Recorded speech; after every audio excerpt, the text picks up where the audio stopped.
You've been meaning to update your CV for months now. You open it, tweak the personal profile yet again, but it still doesn't feel right. So you close it. That contact that said get in touch when you're ready, it's been 6 weeks now and the message still lives perfectly unwritten in your head.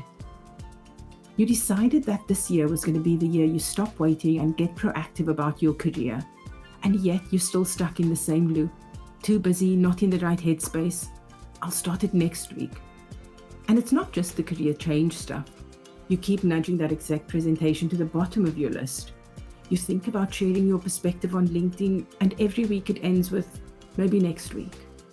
If any of that sounds familiar, this episode is for you. Because when we postpone things, it's often not about laziness or bad time management.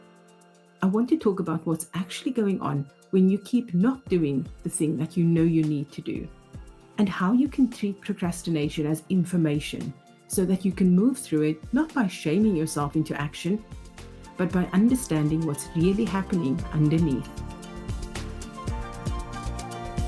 Hello and welcome to Courage Loading. I'm your host, Alicia Noble, leadership coach and career transition strategist, and I help women navigate the messy middle of career transitions. Because real change isn't just about what you do next, it's about who you're becoming in the process, the identities you're shedding, the beliefs you're rewriting, and the courage it takes to lead yourself through it all. I believe every story of change begins with a single moment of courage, and this is where I help you find yours. So let's dive in. The Oxford Dictionary defines procrastination as the act of delaying something you should do, usually because you don't want to do it. And that's why we often tend to label ourselves as lazy or think we have a time management problem when we put things off. But researchers who study procrastination have a different view. They argue that procrastination is much more about emotional regulation than poor planning. We delay tasks that trigger anxiety, self-doubt, shame, fear of judgment, or overwhelm, and the avoidance of the task gives us relief in the moment. The relief is only brief, but it's real enough to teach your brain something. In the short term, not doing the thing feels better than doing it. The relief is immediate, but the cost is delayed because you're quite literally handing the problem to your future self. Our brain is wired to reduce discomfort quickly.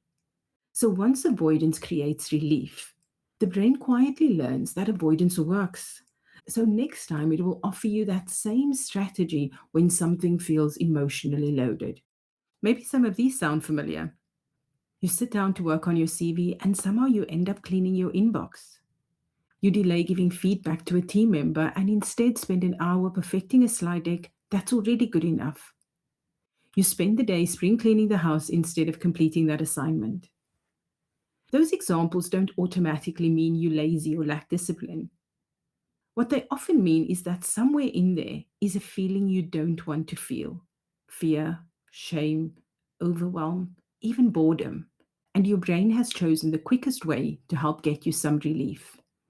That's exactly why productivity hacks often don't fix the problem. You invest in that new color coded planner, you start a new to do list, maybe even build a project board, and then there's all the reminders in your calendar. And still, even with all of these, you still don't do the thing that matters most.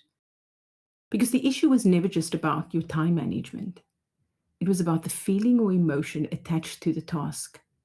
And as I'm saying this, I'm nodding along to it myself. I'm a champion procrastinator. So if this resonates, you're definitely not alone. Procrastination is often proof that something about that specific task, the situation, or the moment is emotionally significant. This pattern can show up anywhere in life, but it often gets louder in your work during a period of transition. You might be toying with a new direction. Maybe you've just stepped into a new leadership role, or wondering if it's time to leave, but you're not quite ready to make that move yet. There are three dynamics that tend to make procrastination worse during these moments. The first is uncertainty. Career decisions almost never come with guarantees. You don't know if this is the right move, how it will land with the people who rely on you, or what it will mean for your life on the other side. And for high performers, This can be particularly uncomfortable because there's often a mounting pressure of having to get this decision absolutely right. Your brain notices all of this going on and it starts scanning for risks. The brain is wired to treat uncertainty as a kind of threat because for most of human history, not knowing what's around the corner was literally dangerous. So when that scan comes back as, I can't see how this plays out, the brain registers this closer to danger than to possibility. And the instinct that it reaches for is to nudge you back to the familiar, to safety. So when you sit down to figure out what's next and somehow end up back in your inbox, that's not a coincidence. Procrastination is your brain hitting the brakes. It's trying to protect you, even if that's keeping you stuck. The second dynamic is identity. You're not just procrastinating on tasks, you're procrastinating on who you're allowed to be. Changing your LinkedIn title feels like saying, I'm a leader now. Part of you isn't sure if you're allowed to claim that yet. Posting your perspective feels like saying, my voice matters. And part of you isn't sure if you believe that yet. Telling your manager you want the promotion feels like saying, I want more. And part of you isn't sure if you're allowed to want that out loud. That's not fear of judgment. It's about who you believe you're allowed to be. For years, you may have been the diligent one, head down, reliable operator, the person who doesn't ask for too much and just gets on with it. And the steps that you've been avoiding are the ones that would ask you to live a different story. So your brain isn't necessarily avoiding the effort, it's protecting the old identity that kept you safe.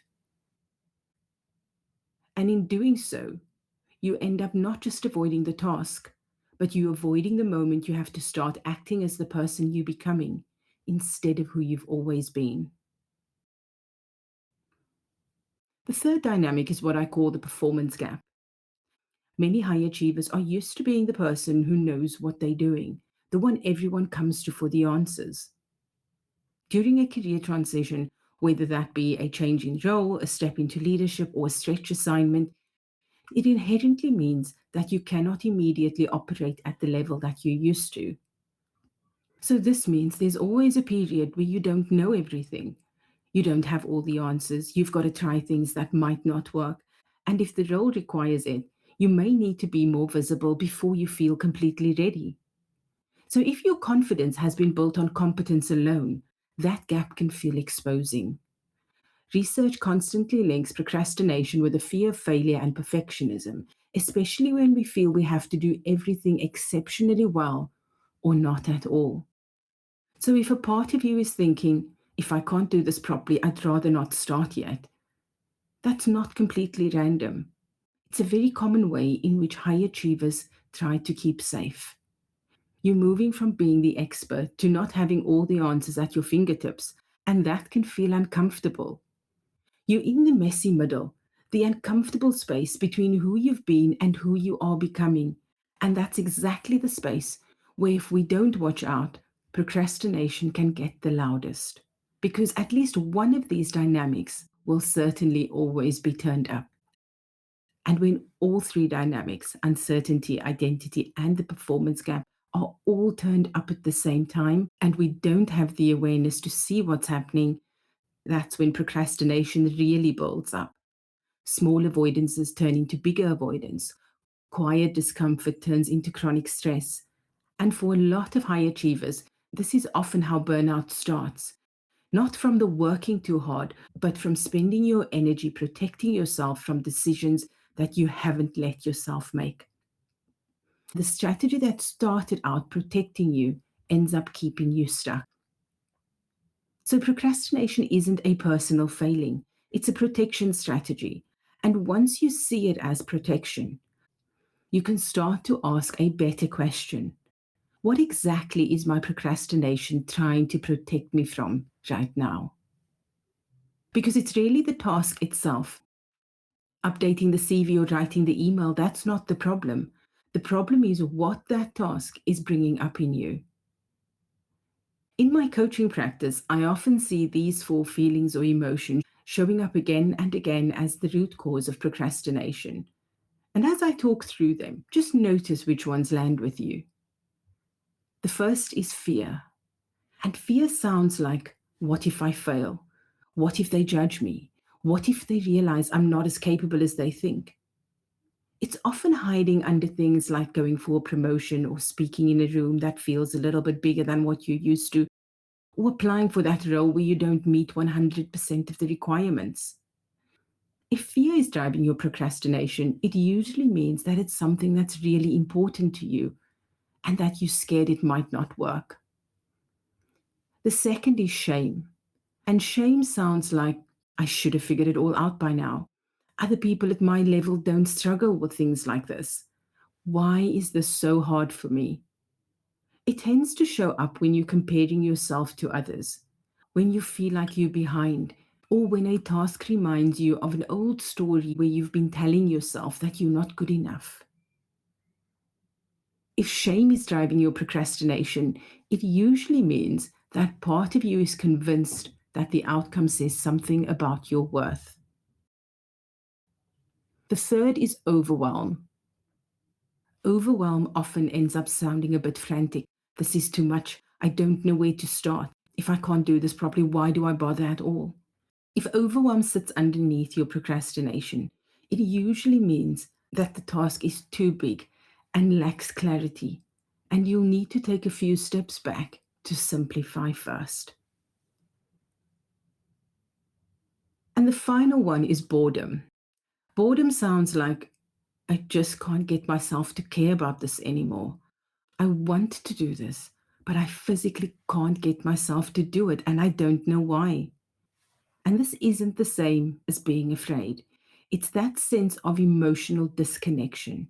Your body feels heavy, your energy drops, and your work feels pointless, or like it belongs to an older version of you.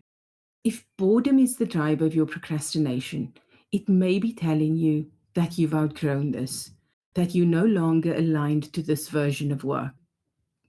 And that's a very different message because it doesn't mean that you're lazy. It means the why that used to power you might not fit for where you are now. So, yes, procrastination is about emotion, but those emotions aren't random. Fear, shame, and overwhelm often mean I still care about this, and it feels risky and too big.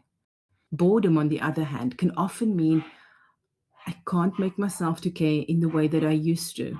Something about this work or this direction no longer fits. And all of these feelings are valid.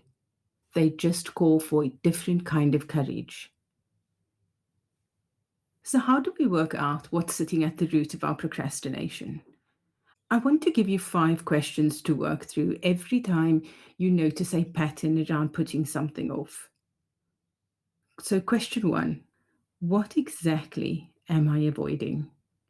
And be really specific here, because the more precise you are with the thing you're avoiding, the easier it will be to see what's really going on. Question 2: what am I feeling?